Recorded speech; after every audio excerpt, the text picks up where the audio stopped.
વાત કરીએ અમરેલીની તો અમરેલીના લાલાવદરમાં કેટીવીના અહેવાલની અસર જોવા મળી કે જ્યાં નબળી ગુણવત્તાવાળી સેફટી દિવાલો અંગે કાર્યવાહી કરવામાં આવી છે ત્યારે જિલ્લા પંચાયત પ્રમુખે અહેવાલ બાદ કાર્યવાહી કરી છે જ્યાં નબળી કામગીરી અંગે સ્થળ નિરીક્ષણ કરવામાં આવ્યું લાલાવદર અને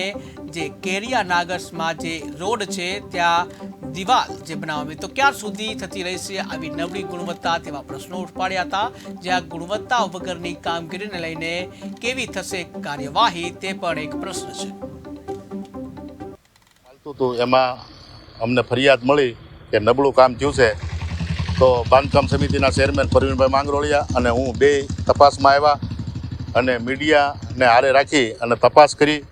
અને એને સૂચના આપવામાં આવી છે કે કાલને કાલ આ કામ તોડી નાખવાનું છે, નવું કામ એને કરવાનું રહેશે. પછી ચાહે કોન્ટ્રાક્ટર કોઈ બી હોય, આમાં કોઈ સગા સંબંધી ન હાલે, સરકારના પૈસા છે, લોકો માટે છે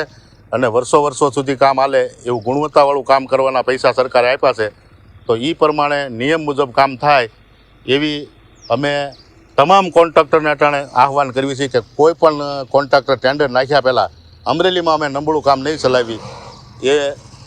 જોઈ અને પછી ટેન્ડર નાખવું. અને આને કાલે અમે ઓર્ડર કર્યો છે તોડવાનો. હું મીડિયાને કહું છું કે કાલ આવી અને પાછું કવરેજ કરી જાય. અમે જે કીધું છે એ અમે કરશું.